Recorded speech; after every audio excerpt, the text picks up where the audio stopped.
नमस्कार बंधु माने आपण देखुचंदी प्रशांत उड़िया टेक। आपण माने कृषक नाहंती कि किंबा आपणक घरे केही कृषक अछंती कि तेबे सरकार देउची प्रति वर्ष 6000 सीधा आपणक अकाउंट को किंतु सबुठी हा मिले ना केउ माने पाइबे और किपरि अप्लाई करिवे आज रे वीडियो रे आमे जानिबा पीएम किसान सम्मान निधि योजना संपूर्ण सूचना। बंधु माने पीएम किसान सम्मान निधि योजना कोन? पीएम किसान सम्मान निधि योजना हेउची एक सेंट्रल गवर्नमेंट स्कीम। एहा 2019 रे लॉन्च होइतिला। एही योजना अनुसार कृषक माने पाइबे 6000 टंका प्रति वर्ष। एहा मिले तीनोटी इंस्टॉलमेंट 2000 प्लस 2000 प्लस 2000 टंका सीधा आपणकर एही टंका आपणकर बैंक अकाउंट को जाय जोटा कि डीबीटी माध्यम रे डायरेक्ट बेनिफिशियरी ट्रांसफर। योजनार उद्देश्य कोन आमे जानिबा कृषकक आय बढ़ाइबा चाष पई खर्चर सहायता देबा आर्थिक सुरक्षा देबा आउ एथिरे इलिजिबिलिटी केउ माने पाइ परिबे आसंतु जानिबा। भारतीय कृषक हेबा निहाती दरकार जमी यानी कल्टिवेटिव लैंड थिबा दरकार आपणकर जमी थिबा दरकार आउ छोट ओ माने मझली कृषक प्रधान टार्गेट होइथिबा दरकार आधार एवं बैंक अकाउंट लिंक हेतिबा निहाती आवश्यक एही टंका आपण पाइबा पई हेले आसंतु जानिबा एबे केउ माने पाइबे नाही। एथिरे जो माने गवर्नमेंट एम्प्लॉय यानी चाकरी करचंदी गवर्नमेंट रे इनकम टैक्स जो माने पेमेंट करचंती डॉक्टर इंजीनियर लॉयर आउ एथिरे लीगल लैंड होल्डर आउ इंस्टीट्यूशन ए माने एही सब बेनिफिट को पाइ परिबे नाही। एबे आसंतु जानिबा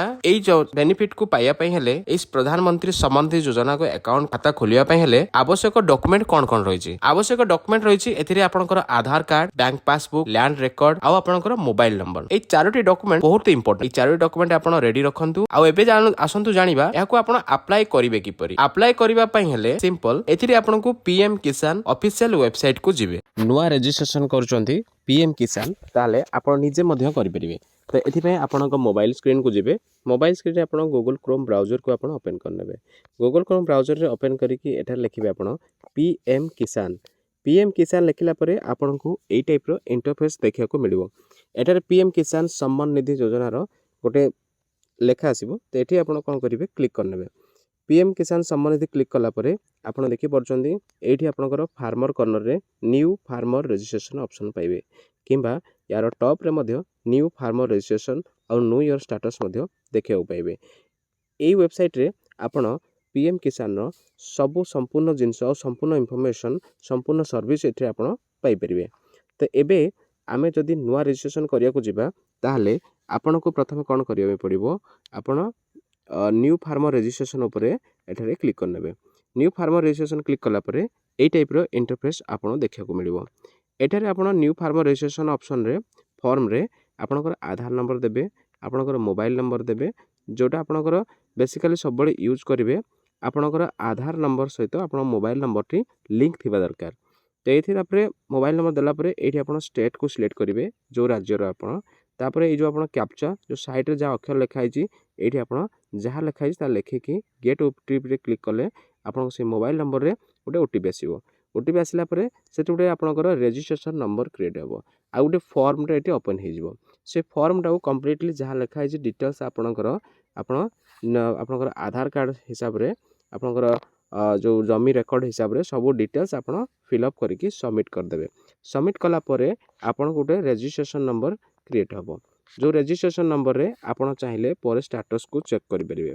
एथिरे आपण नो ईयर स्टेटस आपण देखि परचंदी ए फार्मर कॉर्नर रे पुनी ऑप्शन देखियो मिलिबो नो ईयर स्टेटस ए नो ईयर स्टेटस रे आपण तले क्लिक करिवे एई टाइप रे इंटरफेस ओपन हे जिवो। एठारे आपण कोन करिवे आपणकर रजिस्ट्रेशन नंबर देबे आपणकर जो कैप्चा देखाउची साइड रे कैप्चा देकी गेट ओटीपी रे क्लिक कले आपणकर ओटीपी जोटा कि सेंड हे जिवो आपण ईकेवाईसी रजिस्टर मोबाइल नंबर रे जोठरे आपण ईकेवाईसी करिथिबे जेतले आपण अप्लाई करिथिबे जो समय जो मोबाइल नंबर देथिबे से नंबर ओटीपी आसीबो ओटीपी देला परे आपणकर जो फॉर्म अप्लाई करथिले ता स्टेटस एठारे चेक करि परिबे। जदि आपणकर कोनोसी जदि प्रॉब्लम रो आपणकर रजिस्ट्रेशन नंबर मने नाही किबा हजि जाईची ताले न्यू ईयर रजिस्ट्रेशन नंबर ऊपर क्लिक करूछंती तो एठारे रजिस्ट्रेशन नंबर पाइबा पई हेले आपणकर मोबाइल नंबर द्वारा पाई परिबे या तो आधार नंबर एठारे आपण मोबाइल नंबर को सिलेक्ट करि परिबे किबा आधार को ऑप्शन को सिलेक्ट कला परे एठारे आपण आधार नंबर दे देबे आधार नंबर देला परे जो कैप्चा लिखा है क्लिक करिवे कैप्चा को देला परे आपण गेट आधार रे क्लिक करिवे किंबा सेम आपणकर मोबाइल ऑप्शन को सिलेक्ट करिकि मध्य आपण मोबाइल नंबर देबे मोबाइल नंबर दे कैप्चा देला परे आ गेट ओटीपी रे क्लिक कला परे ओटीपी दे साला परे आपण को रजिस्ट्रेशन नंबर मिल जिवो।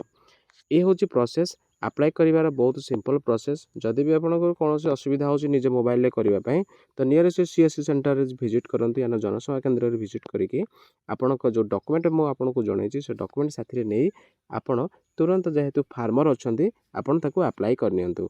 अप्लाई कला परे अप्रूव हैला परे आपनको प्रति जो वर्ष को आपनकर टोटल जो 3टा किस्ती रे आपनको मिलुची 2,000 टंका लाखे तो आपनको एथिरे निश्चय आपण तार बेनिफिट नै परिबे। चाषी भाई मैंने आउ गोटे कथा मन रखिए इ केवाईसी कंप्लीट नहले टंका आपनको आसीबो नाही।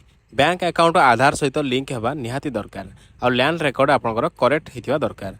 एथिरे आपनकर ओडिसा रे लक्ष लक्ष कृषक एई स्कीम रु भल लाभ पाउछंती। केवल गोटिए इंस्टॉलमेंट रे मध्य लक्षाधिक कृषकंकु 2,000 मिलिछि।